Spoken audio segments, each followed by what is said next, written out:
Halo teman-teman semua, balik lagi bersama Story 3M, di mana kita kali ini akan menceritakan alur cerita dari manhwa yang berjudul Playding atau Cewek Psikopat.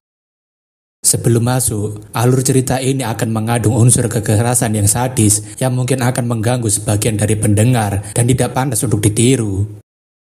Baiklah, langsung saja kita masuk ke dalam alur ceritanya. Di dalam toilet seorang diri, Hyunjin berpikir mau sejauh apapun Garam menyiksanya, dirinya tidak bisa membiarkan foto bugilnya sampai tersebar luas. Hyunjin berpikir dirinya harus menghentikan Garam melakukan tindakannya itu, entah mau bagaimanapun caranya, terutama karena ayah barunya itu adalah Lee Myung-jon. Hyunjin merasa dirinya juga tidak bisa melaporkan ini pada orang tuanya, karena mungkin saja masalahnya bukannya selesai, tetapi malah jadi lebih parah. Hyunjin yang kesal sampai memukul pembatas toilet sembari berkata, memangnya apa yang bisa dirinya lakukan pada wanita psikopat itu? Hyunjin merasa ini sudah keterlaluan, karena Lee Myung-jon mengirim wanita itu untuk menyiksa dirinya sampai separah ini. Hyunjin berpikir bukan dirinya yang membunuh anaknya itu, karena orang yang seharusnya ditargetkan adalah Mo Yen-jin yang menyiksanya lebih parah. Selain itu, bukankah Lee Myung-jon juga harusnya mengincar para jalang seperti Kang Ah-yeon yang kembali ke Busan atau Bae Do-ah yang dipindahkan ke Gwangju? Terlebih lagi, orang yang menjadi dalang di balik semua insiden pembulian, yaitu Cha So-hyun, seharusnya dia yang menjadi target utamanya karena dia baru saja kembali dari luar negeri. Hyunjin berpikir, kenapa dari keempat orang yang menyiksa Yena lebih parah dari dirinya, kenapa dirinya yang harus mendapatkan giliran pertamanya? Hyunjin tidak bisa menerima itu semua begitu saja, karena dirinya tidak melakukan apapun yang cukup jahat sampai layak untuk mendapatkan semua penghinaan ini. Namun tak lama, beberapa siswi masuk sembari menanyakan kenapa Yeon Garam terlihat sangat menakutkan. Siswi rambut hitam menanyakan bagaimana bisa seorang psikopat masuk ke sekolah mereka, tapi rambut coklat mengatakan tidak pernah ada yang namanya kedamaian di sekolah ini. Rambut hitam mengatakan sekolah mereka seolah-olah telah dikutuk oleh seseorang karena banyak sekali orang gila yang masuk kemari. Rambut hitam berkata meskipun dia melihat Hyunjin suka sekali membuli orang lain, tapi cewek psikopat itu jauh lebih gila daripada Hyunjin. Rambut coklat mengatakan meskipun begitu, Garam tetaplah pernah menjadi krusnya, dan rambut hitam menanyakan apakah dia ini sudah ikutan tidak waras. Rambut coklat menanyakan kenapa tidak boleh, dan bukankah Garam itu memang terlihat sangat cantik, tapi rambut hitam tidak bisa mengelak. Namun jika dipikirkan lagi, rambut hitam merasa tidak ada yang membenci Yeon Garam, meskipun dia suka mengajar dan mempermalukan Hyunjin. Rambut coklat tentunya setuju karena meskipun Garam itu sangat menakutkan, tapi tidak ada satupun dari mereka yang membencinya. Rambut hitam mengatakan meskipun Hyunjin mendapatkan ganjarannya, tetapi kenapa Garam sampai mengganggu seseorang seperti ketua kelas?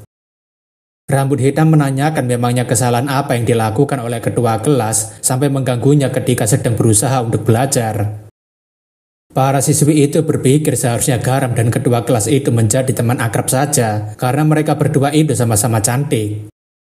Akan tetapi, Hyunjin yang sudah muak mendengarnya langsung keluar sambil berkata, kenapa dia kasihan kepada ketua kelas mereka, padahal mereka tidak mengenalnya sama sekali. Hyunjin mengatakan mereka ini banyak bacot dan tidak tahu apa-apa, bahkan orang yang disebut ketua kelas itu lebih parah dibandingkan dirinya. Hyunjin mengatakan jika Yejin adalah orang yang menyuruh Yena untuk memakan rokok, bahkan menjaga agar Sehye dan Jejin tetap berada di jalan yang sama. Hyunjin mengatakan kalau dia tidak percaya, tanyakan saja itu pada pecundang Jien. Bahkan ide untuk menuntun Hyena seperti anjing juga adalah idenya Moon Yejin. Hyunjin yang sangat kesal tentunya menanyakan, memangnya sejauh apa dirinya memperlakukan Hyena sampai dirinya mendapatkan perlakuan seperti ini. Setelah menyampaikan keluh kesahnya, atau bisa dibilang mulut embernya bocor, Hyunjin langsung berlari menjauh dari mereka.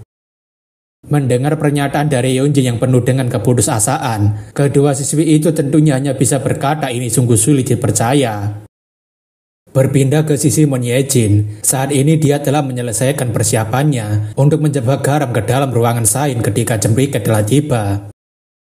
Yejin berencana untuk mengunci pintu dan menghajar Garam di sana, sekaligus juga untuk menyiksanya sampai memberikan informasi. Yejin juga berencana untuk mengambil foto bugilnya agar dirinya bisa mengendalikannya dan membuatnya menjadi agen ganda yang tidak bisa melawannya.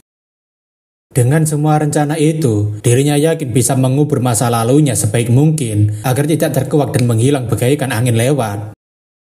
Namun ketika masuk ke dalam ruangan kelas, tampaknya banyak sekali wanita yang sedang bergosip dan beberapa siswi lainnya sangat terkejut dengan kemunculan ketua kelas. Yejin tentunya sadar jika ada sesuatu yang tidak beres dengan suasananya, tapi dirinya tidak tahu apa yang sedang terjadi. Namun bersamaan dengan itu, Yejin mendengarkan gosip yang sedang hangat diperbincangkan oleh semua orang ketika dirinya sedang pergi keluar. Gosip itu tidak lain adalah tentang ketua kelas yang hanya berpura-pura menjadi siswi teladan, tapi matanya yang sangat tajam itu terasa sangat aneh. Rambut hitam terus-menerus membicarakan tentang ketua kelas yang berbohong pada mereka, tapi rambut coklat mencoba untuk menghentikannya. Rambut coklat mengatakan jika ketua kelas sedang berada di belakangnya, dan itu membuat si rambut hitam sangat terkejut. Namun tetap saja, orang yang sangat terkejut adalah ketua kelas itu sendiri, yang identitasnya sebagai siswi nakal sudah terbongkar dan dijadikan sebagai bahan gosip. Yejin yang mencoba untuk tenang tentunya menanyakan kenapa mereka semua berhenti mengobrol, padahal dirinya hanya sedang penasaran saja. Yejin ingin agar mereka memberitahu apa yang sedang mereka bicarakan di belakangnya, tapi para siswi itu sudah ketakutan terlebih dulu. Namun karena topengnya sudah terbongkar, Yejin tanpa ragu-ragu langsung berkata, "Dasar kalian bajingan semua, kenapa kalian membicarakan dirinya di belakang?" Melihat dari reaksi semua orang, Yejin yakin semuanya sudah terlambat untuk meyakinkan mereka, jadi pasti ada seseorang yang telah membocorkannya. Yejin yang sangat kesal tentunya sedang mencari seseorang yang kemungkinan sudah membocorkan soal identitas dirinya yang sebenarnya. Yejin berpikir apakah itu adalah Yon Garam, tapi tidak mungkin para siswi di sini akan percaya pada seseorang yang sewaktu SMP saja tidak berada di sini. Yang lebih penting lagi, Garam tidak akan mengakhiri permainan dirinya hanya dengan melakukan gosip murahan seperti ini. Yang artinya, hanya ada satu orang yang tidak terima dengan situasinya saat ini dan mengajaknya untuk ikut masuk ke jurang bersama dengannya. Yejin yang sangat marah sudah bisa menebak jika Yunjin pastilah dalang di balik semua gosip ini dan membuat penyamarannya harus rusak dengan cara paling memalukan. Beberapa saat kemudian, Yunjin disiksa oleh Yejin, bahkan Yunjin saja tidak bisa melawan tendangan Yejin yang sangat kuat. Yejin mengatakan bukankah dirinya sudah bilang padanya, kalau dia sampai membawanya ke dalam masalah, dirinya pasti akan menghabisinya. Namun daripada melibatkannya dalam masalahnya, dia malah menyebarkan luas semua rahasianya pada semua orang yang berada di kelas.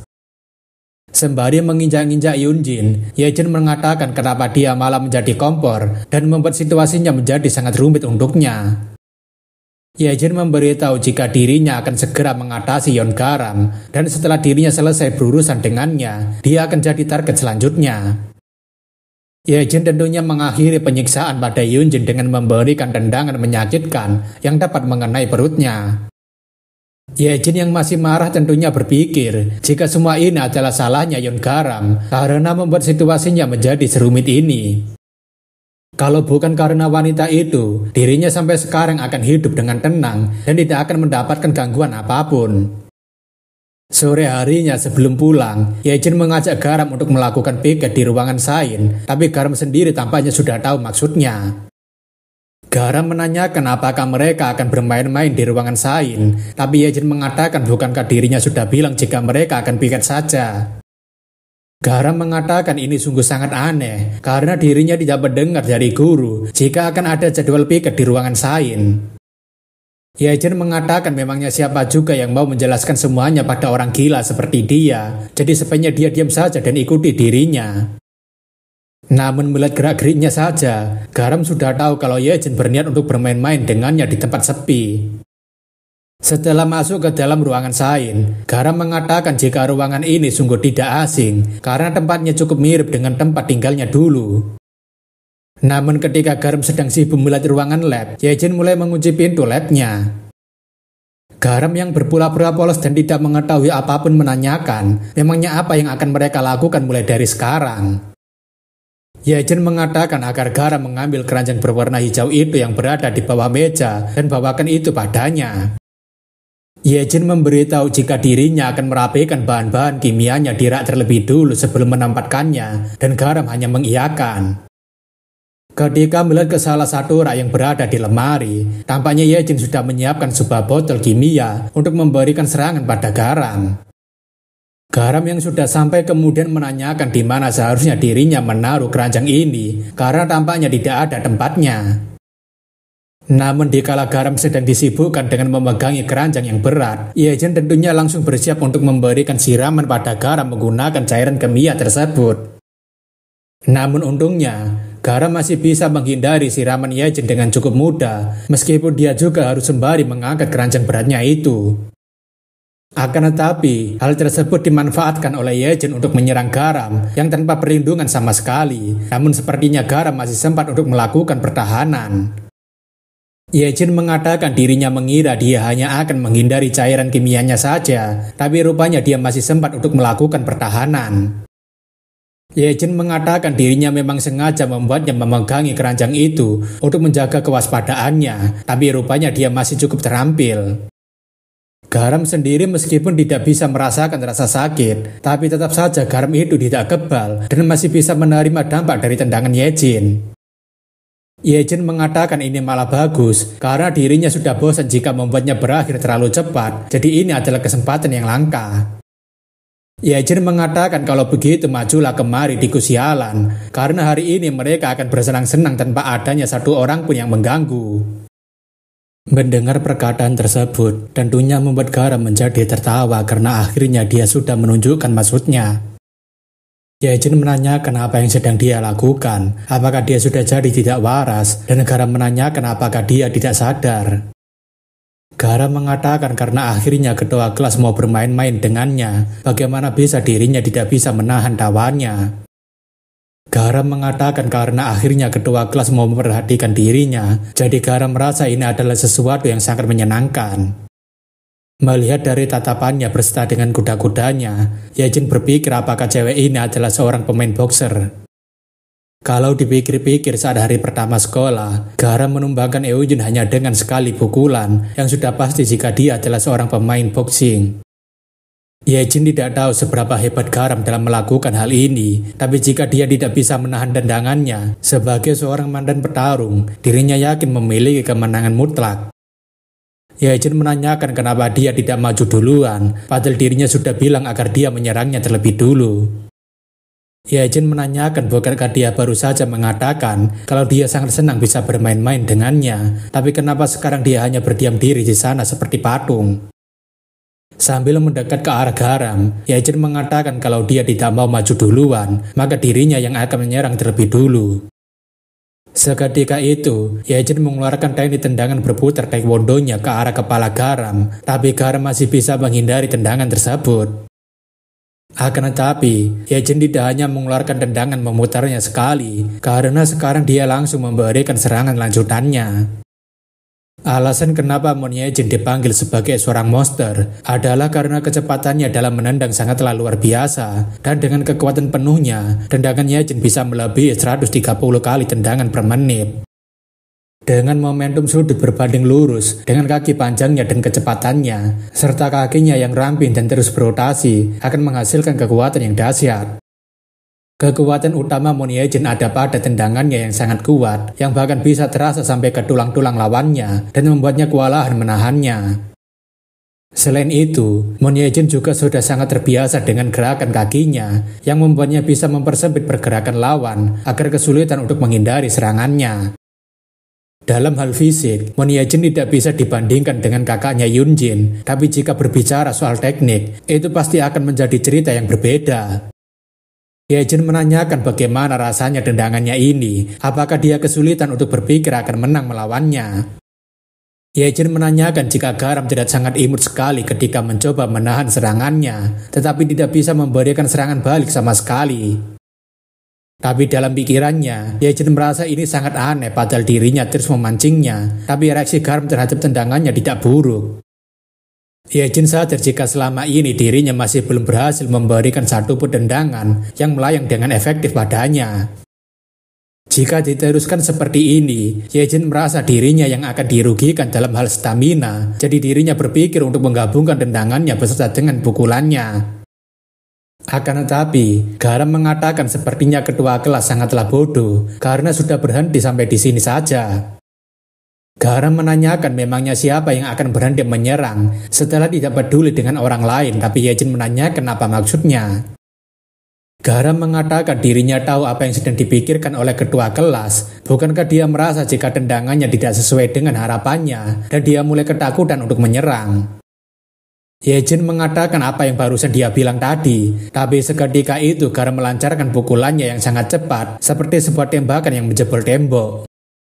Yejin yang sangat terkejut berpikir pukulan apa itu barusan. Apakah wanita ini baru saja melakukan pukulan mengarah tepat ke arah wajahnya?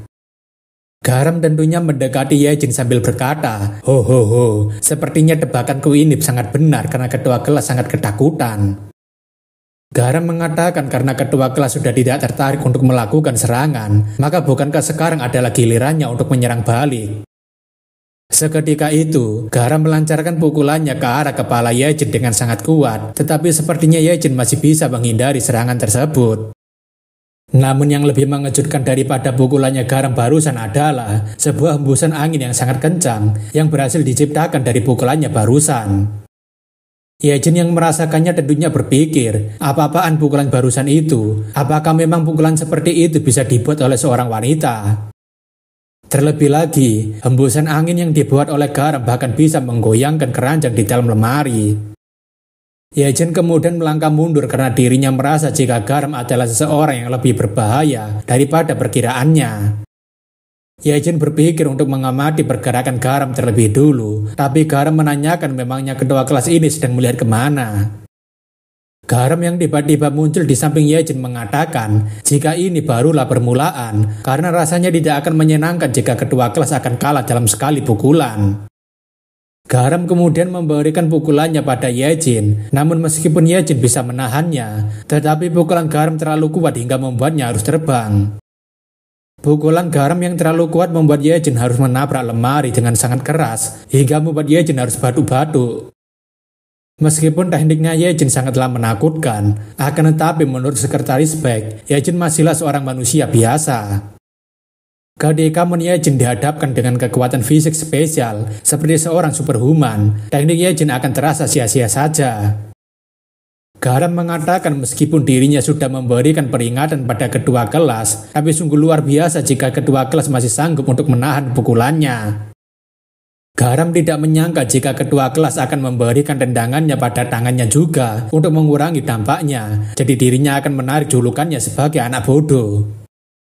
Yejin yang sehabis terkena pukulan Garam tentunya berpikir, ini sungguh sangat sial, kenapa pukulan Garam jauh lebih kuat meskipun sudah dirinya tahan. Bukan hanya soal kekuatan pukulannya saja, tetapi langkah kaki Garam sebelum serangan keduanya sangatlah cepat dan dirinya tidak bisa mengimbanginya. Meskipun matanya memang melihatnya dengan jelas, tapi dirinya kehilangan jejak pergerakannya, seolah-olah dia baru saja melakukan teleportasi. Yejin sampai sekarang terus berpikir, memangnya siapa wanita ini yang bahkan dirinya tidak pernah tahu jika ada seorang atlet tinju wanita sekuat ini. Garam kemudian menanyakan kenapa ketua kelas terus melamun, apakah dia sekarang berpikir sudah terpojok dan tidak bisa melakukan perlawanan balik. Garam menanyakan kenapa dia malah memilih tempat seperti ini untuk bertarung, padahal tempat ini akan sangat merugikan bagi seorang taekwondo yang ahli dalam pertarungan jarak. Garam mengatakan mungkin sebaiknya dirinya memanggil ketua kelas sebagai orang tolol karena memilih tempat bermain seperti ini yang tidak menguntungkannya. Yejin berpikir ini sungguh sangat sial karena dirinya terlalu meremehkannya, dan apakah rumor soal Garam yang menghajar gengnya Jinwo seorang diri itu benar adanya. Yejin rasa dirinya harus kembali tenang terlebih dulu karena dirinya sekarang sedang dalam berada posisi bertahan dan kurang dalam keuntungan. Yejin berpikir agar dirinya mencari celah terlebih dulu dan tidak termakan omongannya yang katanya dirinya sudah terpojok. Karena ada barang di sisi kanan dan kirinya, jalur serangan Garam juga pasti akan terbatas, jadi satu-satunya jalur yang bisa dia gunakan hanyalah jalur lurus. Saat variabel berkurang, reaksi terhadap serangan akan jadi lebih mudah. Asalkan Garam tidak menyerangnya dari blind spot miliknya lagi, dirinya pasti masih bisa bertahan. Melihat Garam yang mencoba untuk menggerakkan tangan kirinya, Yejin dengan cepat memberikan tendangannya terlebih dulu dan membuat pukulan Garam tidak sampai padanya. Karena Yejin berhasil mendaratkan serangan pada Garam terlebih dulu, Garam sekarang harus tergolong mundur cukup jauh darinya. Yejin yang melihat jika jarak mereka cukup jauh lagi, tentunya berpikir jika dirinya sudah mengamankan jaraknya. Karena panjang kakinya dan tangannya Garam cukup jauh, maka sekarang dirinya sudah kembali pada posisi yang menguntungkan. Yejin yang sudah mendapatkan kepercayaan diri akan kemenangannya, tentunya semakin percaya diri untuk menjaga jarak dan mencari kesempatan untuk menyerang Garam. Melihat Garam yang ragu-ragu, Yejin tentunya memberikan tendangannya lagi padanya karena jarak antara mereka berdua masih belum bisa digapai oleh Garam. Yejin tentunya sangat senang melihat wajah Garam yang sangat kesal karena jarak serangan mereka sangat berbeda dan dia tidak bisa melakukan apapun. Yejin yakin jika Garam juga tidak bisa mendorong meja yang beratnya 80 kg karena itu akan membuatnya jadi kalah KO darinya. Selain itu juga, jika Garam melompat ke atas meja, dirinya akan dengan senang hati menjatuhkannya dengan spinning hop kick untuk menjatuhkannya. Entah mau bagaimanapun Garam mencari cara untuk mengatasi jarak mereka, dirinya yang akan terlebih dulu menyerangnya. Dengan situasi seperti itu, Yejin sangat yakin jika kemenangannya pasti adalah 100% dan dirinya akan menghancurkan Garam secara perlahan. Akan tetapi, berbeda dengan harapan atau pikiran Yejin, Garam yang sudah sangat kesal mendobrak kursi beserta dengan meja lab untuk mendapatkan kesempatan memukuli Yejin. Yejin yang kepanikan tentunya lebih kebingungan karena Garam bisa mengangkat meja tersebut dan sekarang dia malah sudah bersiap untuk memukulnya. Garam yang sudah sangat kesal tentunya memberikan pukulan kuatnya pada Yejin dan Yejin yang bertahan tampaknya harus diterbangkan sampai ke langit. Melihat dari wajahnya saja, Garam tampaknya terlihat sangat kesal pada Yejin karena orang itu berusaha untuk memojokkannya seperti orang bodoh. Garam mengatakan dasar idiot bodoh, apakah dia berpikir bisa memamerkan kaki panjangnya itu padanya, padahal dirinya tadi hanya ingin bermain-main dengannya saja. Garam mengatakan sepertinya sudah cukup untuk sesi pamernya, karena dirinya kali ini tidak akan bermain-main seperti itu lagi padanya. Garam mengatakan agar ketua kelas menaikkan kewaspadaannya, karena seharusnya dia sendiri bisa merasakannya setelah terkena pukulannya barusan. Garam memberitahu seharusnya ketua kelas sadar, jika dia sampai terkena serangan telak darinya, dia mungkin akan mati terlebih dulu sebelum mendapatkan pertolongan. Mendengar ancaman tersebut, Yejin tentunya sadar jika omongan Garam barusan itu bukan hanya sekedar bualan semata, karena jika tinjunya sampai mengenai dirinya, sudah pasti dirinya akan mati. Yejin berpikir dirinya harus segera kabur dari sini, karena tidak mungkin dirinya bisa menghadapi seekor monster seorang diri. Namun baru saja ingin keluar, Garam menarik rambut Yejin dengan sangat keras dan melemparkannya ke salah satu lemari. Garam mengatakan siapa yang pamer, siapa yang kabur duluan. Padahal dia sudah berjanji akan bermain-main bersama dengannya. Tapi kenapa ketua kelas malah mencoba untuk kabur? Garam ingin agar ketua kelas melihatnya baik-baik, karena dirinya akan menunjukkan sesuatu yang sangat menyenangkan untuk mereka berdua. Hanya dengan menggunakan tangan kosongnya saja, Garam bisa membuat kunci pintunya patah, yang artinya Yejin tidak akan bisa kabur dari ruangan yang dia kunci sendiri. Yejin yang sangat terkejut tentunya hanya bisa berpikir, bagaimana bisa seorang wanita menghancurkan gagang kuncinya hanya dengan menggunakan tangan kosong. Garam mengatakan inilah kejutan yang dirinya berikan padanya, jadi ketua kelas tidak perlu khawatir lagi. Garam mengatakan karena sekarang tidak ada satupun dari mereka yang bisa keluar dari ruangan ini, jadi bukankah masalahnya sekarang sudah beres? Garam menanyakan, apakah sekarang ketua kelas akan melanjutkan permainannya bersama dengannya dan menghabiskan waktu mereka berdua sampai akrab. Tak dapat dipungkiri, wajah Yejin saat ini terlihat sangat ketakutan karena dia akan berada di dalam ruangan ini bersama dengan cewek psikopat gila ini seharian.